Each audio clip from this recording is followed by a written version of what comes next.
ଖ୍ରୀଷ୍ଟରେ ପ୍ରିୟ ଭାଇ ଏବଂ ଭଉଣୀମାନେ, ଆଜିର ଭିଡ଼ିଓରେ ମୁଁ ଆପଣଙ୍କୁ ପ୍ରଭୁ ଯୀଶୁଖ୍ରୀଷ୍ଟଙ୍କର କଣ୍ଟାର ମୁକୁଟକୁ ଦେଖାଇବି। ହଁ ବନ୍ଧୁଗଣ, ପ୍ରଭୁ ଯୀଶୁଖ୍ରୀଷ୍ଟଙ୍କୁ ଯେଉଁ କଣ୍ଟାର ମୁକୁଟ ପିନ୍ଧା ହୋଇଥିଲା, ସେ କଣ୍ଟାର ମୁକୁଟ ବର୍ତ୍ତମାନ କେଉଁଠି ଅଛି ଏବଂ କିଭଳି ଅବସ୍ଥାରେ ଅଛି ଏବଂ ପ୍ରକୃତରେ ପ୍ରଭୁ ଯୀଶୁଖ୍ରୀଷ୍ଟଙ୍କର କଣ୍ଟାର ମୁକୁଟ କିପରି ଦେଖାଯାଉଥିଲା, ଯଦି ଆପଣ ଜାଣିବା ପାଇଁ ଚାହୁଁଛନ୍ତି ତେବେ ଏହି ଭିଡ଼ିଓକୁ ଦେଖୁଥାନ୍ତୁ। କାରଣ ଏହି ଭିଡ଼ିଓରେ ହିଁ ମୁଁ ଆପଣଙ୍କୁ ପ୍ରଭୁ ଯୀଶୁଖ୍ରୀଷ୍ଟଙ୍କର କଣ୍ଟାର ମୁକୁଟକୁ ମୁଁ ଆପଣଙ୍କୁ ଦେଖାଇବି। ତେବେ ପ୍ରଭୁ ଯୀଶୁଖ୍ରୀଷ୍ଟ କ'ଣ ସତରେ କଣ୍ଟାର ମୁକୁଟ ପିନ୍ଧିଥିଲେ? ତାଙ୍କୁ କ'ଣ କଣ୍ଟାର ମୁକୁଟ ପିନ୍ଧା ଯାଇଥିଲା କି? ଏ ବିଷୟରେ ବାଇବେଲ କ'ଣ କହେ? ଚାଲନ୍ତୁ କିଛି ବିଷୟ ଆମେ ଆଲୋଚନା କରିବା। ମାଥିଉ ତାର 27 ପର୍ବ 27 ପଦରୁ କିଛି ଅଂଶ ମୁଁ ପାଠ କରୁଅଛି। ତେବେ ଏଠାରେ ପ୍ରଭୁ ଯୀଶୁଖ୍ରୀଷ୍ଟଙ୍କର କଣ୍ଟାର ମୁକୁଟ ବିଷୟରେ ଲେଖା ଅଛି।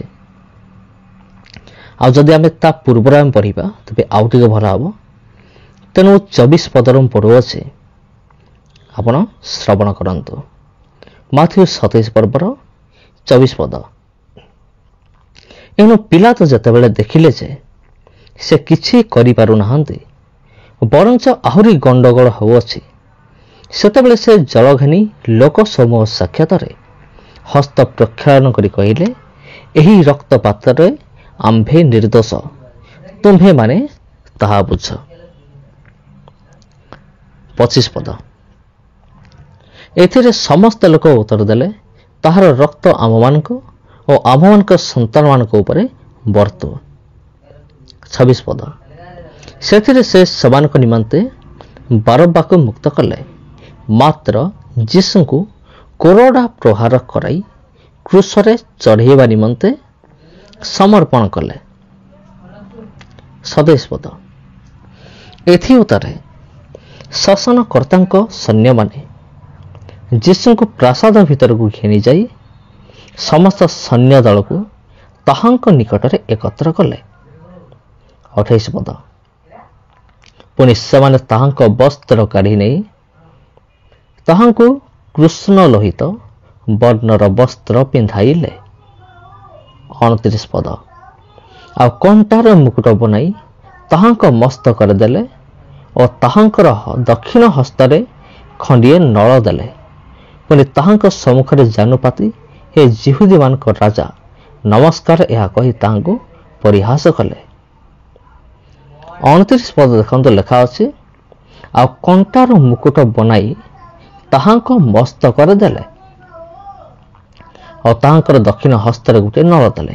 ଏଥିରେ କଣ୍ଟାର ମୁକୁଟ ବିଷୟରେ ଲେଖା ଅଛି। ପ୍ରିୟ ବନ୍ଧୁଗଣ, ଆମ୍ଭେମାନେ ଜେରୁସାଲେମ ସହର ପରିକ୍ରମା କରିବା ସହିତ ପ୍ରଭୁ ଯୀଶୁଖ୍ରୀଷ୍ଟଙ୍କର ସେହି ମୁକୁଟକୁ ବର୍ତ୍ତମାନ ଆମେ ଯାହା ପଢ଼ିଲୁ, ସେ ମୁକୁଟକୁ ଆମେମାନେ ଦେଖିବା, ନିଜ ଆଖିରେ ଆମେମାନେ ଦେଖିବା ପ୍ରକୃତରେ ପ୍ରଭୁ ଯୀଶୁଖ୍ରୀଷ୍ଟଙ୍କର କଣ୍ଟାର ମୁକୁଟ କେମିତି ଦେଖାଯାଉଥିଲା। ତେବେ ଏହି ଭିଡ଼ିଓକୁ ଆପଣ ଦେଖୁଥାନ୍ତୁ। ଆଉ ଲେଖା ଅଛି 30 ପଦରେ, ଆଉ ସେମାନେ ତାହାଙ୍କ ଉପରେ ଛେପ ପକାଇଲେ ଓ ସେହି ନଳ ଘେନି ତାହାଙ୍କ ମୁଣ୍ଡରେ ମାରିବାକୁ ଲାଗିଲେ। 31 ପଦ। ପୁଣି ସେମାନେ ତାହାଙ୍କୁ ପରିହାସ କଲା ଉତ୍ତାରେ ସେହି ବସ୍ତ୍ର କାଢ଼ି ନେଇ ତାହାଙ୍କର ନିଜ ବସ୍ତ୍ର ପିନ୍ଧାଇଲେ ଓ ତାହାଙ୍କୁ କ୍ରୁଶରେ ଚଢ଼ାଇବାକୁ ଘେନିଗଲେ। ତେବେ ଖ୍ରୀଷ୍ଟରେ ପ୍ରିୟ ଭାଇ ଏବଂ ଭଉଣୀମାନେ, ପ୍ରଭୁ ଯୀଶୁଖ୍ରୀଷ୍ଟଙ୍କର ମୃତ୍ୟୁଭୋଗ ଅତ୍ୟନ୍ତ ଦୁଃଖଦାୟକ ଥିଲା। ଏତେ ଭୟଙ୍କର ଥିଲା ପ୍ରଭୁ ଯୀଶୁଖ୍ରୀଷ୍ଟଙ୍କର ମୃତ୍ୟୁ, ଆପଣ କଳ୍ପନା ମଧ୍ୟ କରିପାରିବେ ନାହିଁ। ଯେପରି ମୋର କିଛି ଭିଡ଼ିଓରେ ମୁଁ ବର୍ଣ୍ଣନା କରିଅଛି ପ୍ରଭୁ ଯୀଶୁଖ୍ରୀଷ୍ଟଙ୍କର କ୍ରୁଶୀୟ ଦୁଃଖଭୋଗ ବିଷୟରେ। ତେବେ ଆମେ ପ୍ରଭୁ ଯୀଶୁଖ୍ରୀଷ୍ଟଙ୍କର କ୍ରୁଶୀୟ ଦୁଃଖଭୋଗକୁ ଆମେ ଆଉ ଟିକେ ଗଭୀର ଭାବରେ ଆଲୋଚନା କରିବା। ଆମେମାନେ ହୃଦୟଙ୍ଗମ କରିବା, ଆମେ ଅନୁଭବ କରିବା ଯେ ପ୍ରକୃତରେ ପ୍ରଭୁ ଯୀଶୁଖ୍ରୀଷ୍ଟଙ୍କୁ କେତେ କଷ୍ଟ ହୋଇଥିବ। ଏ ଦୁଃଖ କଷ୍ଟ ପ୍ରଭୁ ଯୀଶୁଖ୍ରୀଷ୍ଟ ଆପଣଙ୍କ ନିମନ୍ତେ ଏବଂ ମୋ ନିମନ୍ତେ ଏ ଦୁଃଖକୁ ବହନ କରିଥିଲେ।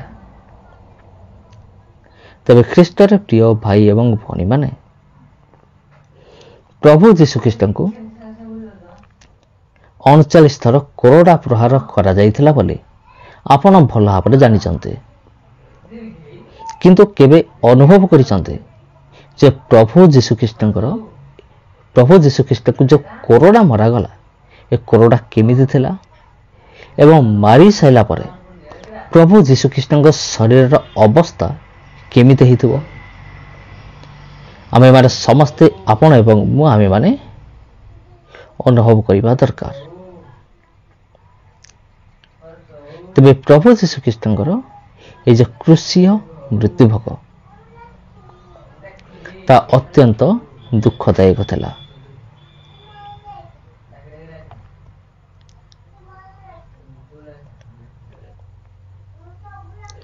ପ୍ରଭୁ ଯୀଶୁଖ୍ରୀଷ୍ଟଙ୍କୁ ଯେଉଁ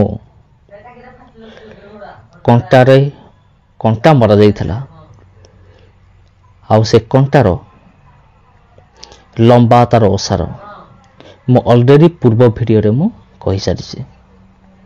ତେବେ ବର୍ତ୍ତମାନ ଆମେ ଦେଖିବା ପ୍ରଭୁ ଯୀଶୁଖ୍ରୀଷ୍ଟଙ୍କର ସେ କଣ୍ଟାର ମୁକୁଟ କେମିତି ଅଛି, ତାକୁ କେମିତି ରଖାଯାଇଛି, ତାକୁ ଆମେ ଦେଖିବା।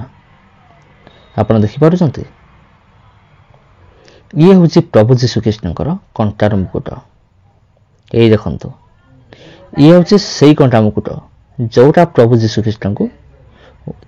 ପ୍ରଭୁ ଯୀଶୁଙ୍କର ମୁଣ୍ଡରେ ଦିଆଯାଇଥିଲା। ଏମିତି ମୁକୁଟକୁ ଏମିତି ବନାଯାଇଥିଲା। ଆଉ ଏଇଟା ଅରିଜିନାଲ ପ୍ରଭୁ ଯୀଶୁଖ୍ରୀଷ୍ଟଙ୍କର କଣ୍ଟାର ମୁକୁଟ ଅଟେ। ଆଉ ଏଇଟା ଛୋଟିଆ ଏକ ଭିଡ଼ିଓ କ୍ଲିପ୍ ମୁଁ କଲେକ୍ସନ କରିଅଛି। ଏଇଟା ଏତେ ବଡ଼ ନୁହେଁ, ତଥାପି ଏଇଟା ଏ କ୍ଲିପ୍ ମୁଁ ଆପଣଙ୍କୁ ଦେଖେଇଲି, ଯେହେତୁ ଆପଣମାନେ ବି ଦେଖନ୍ତୁ ପ୍ରଭୁ ଯୀଶୁଖ୍ରୀଷ୍ଟଙ୍କର କଣ୍ଟାର ମୁକୁଟ କେମିତି ଦେଖାଯାଉଥିଲା। এই ভিডিওটি ছোট হলে ମଧ୍ୟ, ভিডিও ক্লিপ ছোট হলে ମଧ୍ୟ ସମସ୍ତେ ଜାଣିବା ଦରକାର, ସମସ୍ତେ ଦେଖିବା ଦରକାର। ଆଉ ଏଇଠାରେ ରଖାଯାଇଥିଲା ପ୍ରଭୁ ଯୀଶୁଖ୍ରୀଷ୍ଟଙ୍କର କଣ୍ଟାର ମୁକୁଟକୁ। ଏଇଟା ହେଉଛି ସେଇ ଜାଗା। ଏଇଟା ହେଉଛି ଇସ୍ରାଏଲ ଦେଶର ଏକ ମ୍ୟୁଜିୟମ ପରି, ଆଉ ଯେଉଁଠିକି କଣ୍ଟାର ମୁକୁଟ ପ୍ରଭୁ ଯୀଶୁଖ୍ରୀଷ୍ଟଙ୍କର ରଖାଯାଇଥିଲା। ତେବେ ଖ୍ରୀଷ୍ଟରେ ପ୍ରିୟ ଭାଇ ଏବଂ ଭଉଣୀମାନେ, ମୁଁ କ'ଣ କହୁଥିଲି, ପ୍ରଭୁ ଯୀଶୁଖ୍ରୀଷ୍ଟଙ୍କର କ୍ରୁଶୀୟ ମୃତ୍ୟୁଭୋଗ ଏତେ ଭୟାନକ ଥିଲା, ଆପଣ କଳ୍ପନା ମଧ୍ୟ କରିପାରିବେ ନାହିଁ। ଅତ୍ୟନ୍ତ ଭୟାନକ ଥିଲା। ଆଉ ପ୍ରଭୁ ଯୀଶୁଖ୍ରୀଷ୍ଟଙ୍କୁ 39 ଥର କୋରଡ଼ା ପ୍ରହାର କରାଯିବା ପରେ ପ୍ରଭୁଙ୍କ ଶରୀରରୁ କେତେ ଯେ ରକ୍ତ ବୋହିଥିବ, ଆଉ ତାଙ୍କ ଶରୀର କେମିତି ଖଣ୍ଡ ବିଖଣ୍ଡିତ ହୋଇଥିବ, ତାହା କଳ୍ପନା କରିପାରିବେ ନାହିଁ।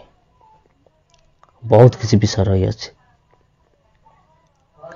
କାରଣ କୋରଡ଼ା ପ୍ରହାର, ଏ ଯେଉଁ ଚାବୁକ କୋରଡ଼ା, ତା ଏମିତି ତିଆରି କରାଯାଇଥିଲା, ଯାହା ତ ଲମ୍ବା ଥିଲା, କିନ୍ତୁ ଏ କୋରଡ଼ା ଚାବୁକର ମୁନରେ ବିଷାକ୍ତ ସର୍ପର ମାନେ ସାପର ହାଡ଼ କିମ୍ବା ଦାନ୍ତ ଗୁଡ଼ିକୁ ରଖାଯାଇଥିଲା।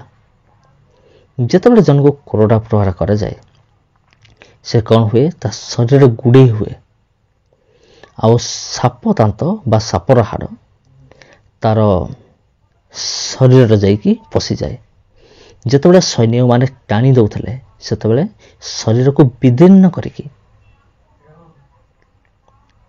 ଶରୀରର ମାଂସ ଗୁଡ଼ିକୁ ମଧ୍ୟ ଉପାଡ଼ି ଆଣୁଥିଲା। ଇଏ ହେଉଛି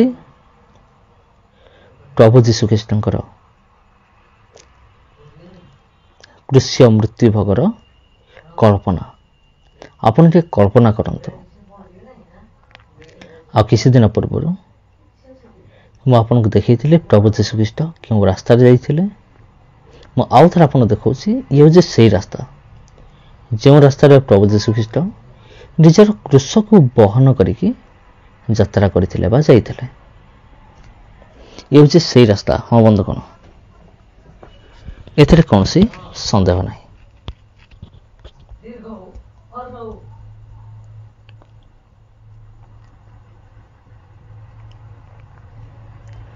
ତେବେ ଆମେମାନେ ଦେଖୁ, ପ୍ରଭୁ ଯୀଶୁଖ୍ରୀଷ୍ଟଙ୍କୁ ଯେତେବେଳେ କଣ୍ଟାର ମୁକୁଟ ପିନ୍ଧା ହେଲା, କଣ୍ଟାର ମୁକୁଟ ପିନ୍ଧା ହେଲା ପରେ ତାଙ୍କ ହାତରେ ଗୋଟେ ନଳ ଦିଆଗଲା। ରୋମିଓ ସୈନିକମାନେ ସେମାନେ ଥଟ୍ଟା ପରିହାସ କରୁଥିଲେ ଯେ ହେ ଯିହୁଦୀମାନଙ୍କ ରାଜା ନମସ୍କାର, କାରଣ ତାଙ୍କ ବିରୁଦ୍ଧରେ ଏହା ଅଭିଯୋଗ ହେଇଥିଲା, ଇଏ କ'ଣ କରୁଛି, ଯିହୁଦୀମାନଙ୍କ ରାଜା ବୋଲି ନିଜକୁ ହେଉଛି। ତାଙ୍କୁ ରାଜଦ୍ରୋହ ଅପରାଧରେ ପ୍ରଭୁ ଯୀଶୁଖ୍ରୀଷ୍ଟଙ୍କୁ ରାଜଦ୍ରୋହ ଅପରାଧରେ ତାଙ୍କୁ ଫସାଇବାକୁ ସମସ୍ତେ ଚାହୁଁଥିଲେ, କିନ୍ତୁ ଏହା ଈଶ୍ୱରଙ୍କ ଇଚ୍ଛା ଥିଲା ସେ କ୍ରୁଶୀୟ ମୃତ୍ୟୁଭୋଗ କରିବେ ବୋଲି। ଆଉ ଯେଉଁ ଇଚ୍ଛାକୁ ପ୍ରଭୁ ଯୀଶୁଖ୍ରୀଷ୍ଟ ସଫଳ କଲେ। ଆଉ ପ୍ରଭୁ ଯୀଶୁଖ୍ରୀଷ୍ଟ ମଧ୍ୟ ତାଙ୍କ ପ୍ରାର୍ଥନାରେ କହିଥିଲେ ଯେ ହେ ପିତା, ଯଦି ସମ୍ଭବ ହୁଏ ଏହି ପାନ ପାତ୍ର ମୋ ଠାରୁ ଦୂର କର, ତଥାପି ମୋ ଇଚ୍ଛା ନୁହେଁ ତୁମ ଇଚ୍ଛା ସଫଳ ହେଉ, ଯାହାକି ଶେଷରେ ଘଟିଥିଲା। ତେବେ ଖ୍ରୀଷ୍ଟର ପ୍ରିୟ ଭାଇ ଭଉଣୀମାନେ, ଆପଣମାନଙ୍କୁ ପ୍ରତ୍ୟେକଙ୍କୁ ମୋର ଆନ୍ତରିକ ନମସ୍କାର, ହୃଦୟର ସହିତ ଆନ୍ତରିକ ନମସ୍କାର। ଆଜି ପାଇଁ ଏତିକି। ପୁଣି ଦେଖାହେବ ଆପଣଙ୍କ ସହିତ ଆଉ ଗୋଟେ ଭିଡ଼ିଓରେ, ଆଉ ଗୋଟେ ଅଧ୍ୟାୟରେ। ସେ ପର୍ଯ୍ୟନ୍ତ ସମସ୍ତଙ୍କୁ ଆନ୍ତରିକ ନମସ୍କାର।